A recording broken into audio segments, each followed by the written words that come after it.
പടം വലിച്ചു കയറിയിരിക്കും. നോക്ക്. അയ്യോ,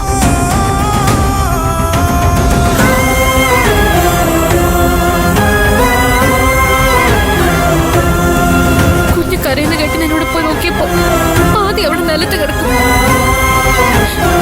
എന്റെ കുഞ്ഞിനെ എന്നിൽ നിന്ന് കീറിയെടുക്കാനും അതിന് നിലത്തിട്ട് ചവിട്ടാൻ അവർക്കാണ് അവകാശം കൊടുത്തത്. എന്താ ഇതിന്റെ അർത്ഥം? എന്നെയും എന്റെ കുഞ്ഞിനെ ഒരു കാലത്ത് ഒന്നാവാൻ സമ്മതിക്കില്ലെന്നാ? ഒരു പടത്തിൽ പോലും ഞങ്ങളെ ഒന്നാകാൻ സമ്മതിക്കാത്ത തന്റെ ചേച്ചി എനിക്ക് എന്റെ കുഞ്ഞിനെ വിട്ടുതരുന്നത് എനിക്ക് തോന്നുന്നുണ്ടോ? ഇനി പറ, ഞാൻ എന്താ വേണ്ടത്? പൂജ, ഞാൻ പറഞ്ഞോട്ടെ. എനിക്കൊന്നും കേൾക്കണ്ട. എനിക്ക് എന്റെ കുഞ്ഞിനെ ഇപ്പൊ വേണം. എടോ, താനിങ്ങനെ കുഞ്ഞുങ്ങളെ പോലെ വാശി പിടിക്കല്ലേ? ഞാൻ വാശി പിടിക്കും. എന്റെ സ്ഥാനത്ത് ഏത് പെണ്ണാണെങ്കിലും വാശി പിടിക്കില്ലേ? എല്ലാ പെണ്ണുങ്ങളെയും പോലെയാണോ പൂജ? അല്ല, പൂജയ്ക്ക് കൊമ്പുണ്ട്. കൊമ്പ് മാത്രമല്ല, തേറ്റയുണ്ട്. നീ കണ്ടില്ലേ തന്റെ പെങ്ങള് വരച്ചു വെച്ചിരിക്കുന്നത്?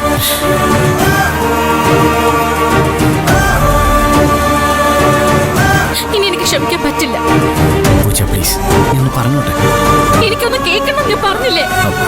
പൂജ, ഞാൻ തന്റെ കാല് പിടിക്കാം. പതിയെ പതിയെ പറ. ഇല്ല, ഞാൻ ഇനി ഒച്ചത്തിൽ മാത്രമേ പറയൂ. എനിക്കിപ്പോ ഈ നിമിഷം എന്റെ കുഞ്ഞിനെ വേണം.